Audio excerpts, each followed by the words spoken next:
I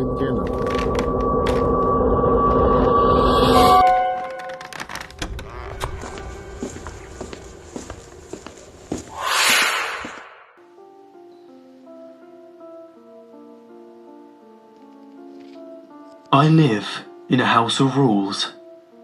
I should explain. I moved there 3 months ago, flat number 27. The flat was a repossession. I never met the previous owner, and to date only know him by the post I receive in his name. I could make up stories of him vanishing, his screams being heard in the darkness one night. I could make exaggerated claims about all of this. But this is not a work of fiction, nor is it written to entertain. I'd just gotten a new job, a promotion I'd waited years for. This was meant to be the next step to greater things, but I needed to move quickly to save on the long drive every day. When I found this place, I was overjoyed. It was well located, within my price range, and apart from being extremely run down and dirty, had so much potential. It's a duplex apartment, with a guest room and a spare bathroom on the ground floor, and a dressing room and several storage rooms on the top floor. The purchase was a complicated one, due in part to poor record keeping and the loss of deeds and plans to the house. What should have taken a month from start to finish took 4 times that long. Because of the length of time, I took several viewings and each time was amazed by windows and cupboards that I could not recall from my previous visits. Rooms seemed bigger and lighter, more inviting. Even the estate agent was baffled that her property listing documents were constantly wrong. The neighbours in the block of flats are a strange lot. They don't talk. They keep to routines you can set a clock by. When I first moved in, I tried to invite them to a housewarming. So desperate was I to meet new people.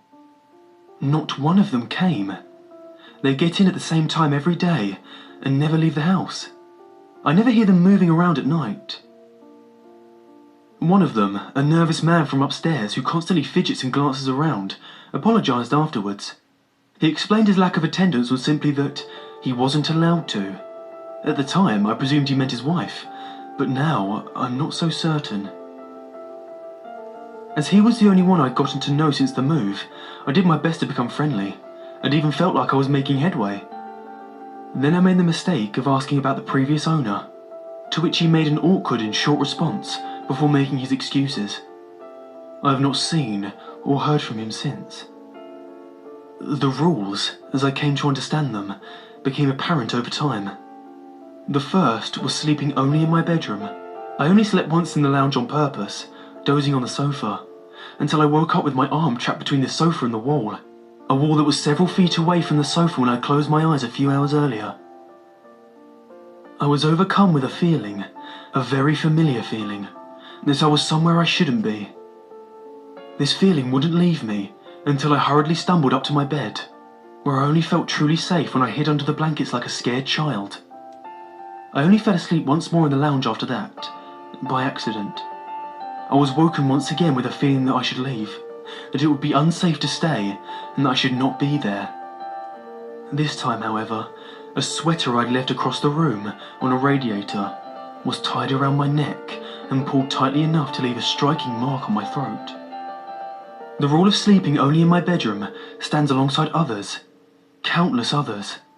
I learned that I should clean up my dishes immediately when I stepped out of the kitchen after depositing my plate and sat down on a safety pin that was jutting out of the back of the sofa. I learned not to take too long showers when the water suddenly turned scalding hot and remained so, no matter how desperately I tried to turn it off, and then was inexplicably normal temperature when I tried it moments after.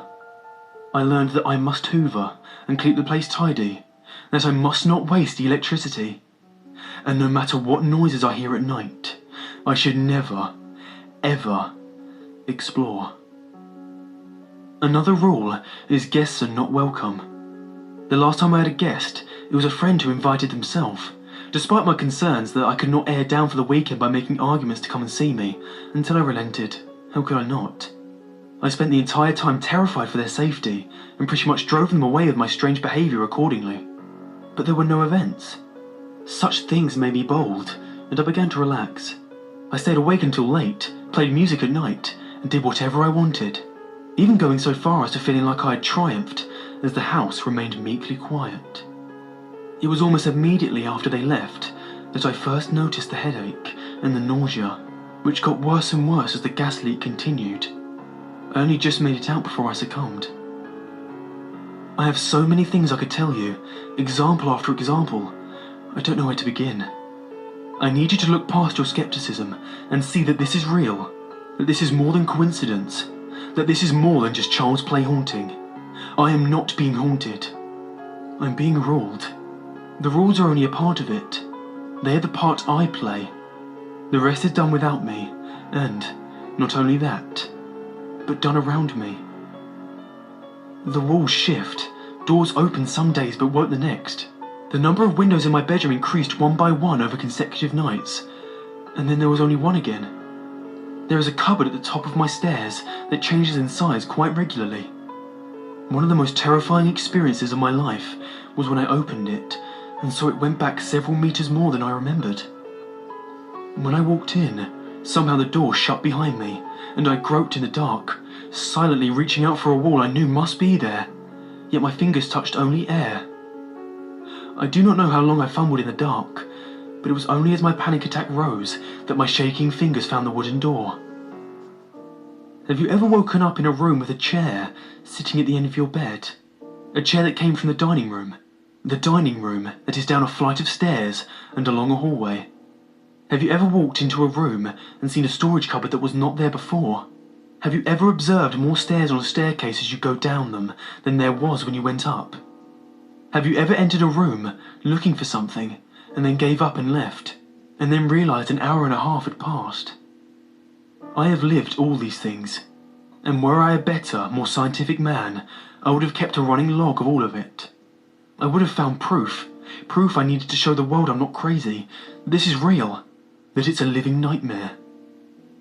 5 hours have passed since I sat down to write this, and when once I'd hoped to prepare some lunch and hope there were no drawing pins in my bread, like last week when I realised I hadn't hoovered. Instead, it is getting dark. I now live a life of routine, just like my neighbours. I just turned off the music. No loud noises after dark is one of the rules. It is the one I hate the most because it makes me feel so alone. Lights left on in rooms that are empty, or too many in one room, are prone to fusing, or even shattering without warning. So I currently only have the glare of the screen, the television, and a lamp. Soon I shall be going to bed. The doors that shut behind me as I head up to bed lock behind me, and I'll wake up in a room with windows wherever they please, and doors that may or may not open to cupboards that can be as small or as big as each variation allows. The television in the room I'm in has a satellite connection, and with it countless channels. Right now, all are a fuzz of static, except for National Geographic, so I'm forced to listen to a documentary on carnivorous plants as I type. I try not to dwell on the exhaustion of a beetle on the screen as it tries in vain to escape from the prison that will soon digest it. The remote doesn't appear to work. It took my pulling the plug from the socket to turn it off just a moment ago, and even that I loathed to do so, for the fear that it might stay on never left me, and I knew that if those images continued when the plug was removed, I would have screamed myself into madness. I could push the neighbours to talk more. I could rebel against the rules. I could start a fire and torch the whole building. But truly, I just want to get by. I get the feeling that up until now, I've simply been coached, like a dog, to do what is required of me. I feel like the punishments could get a lot worse.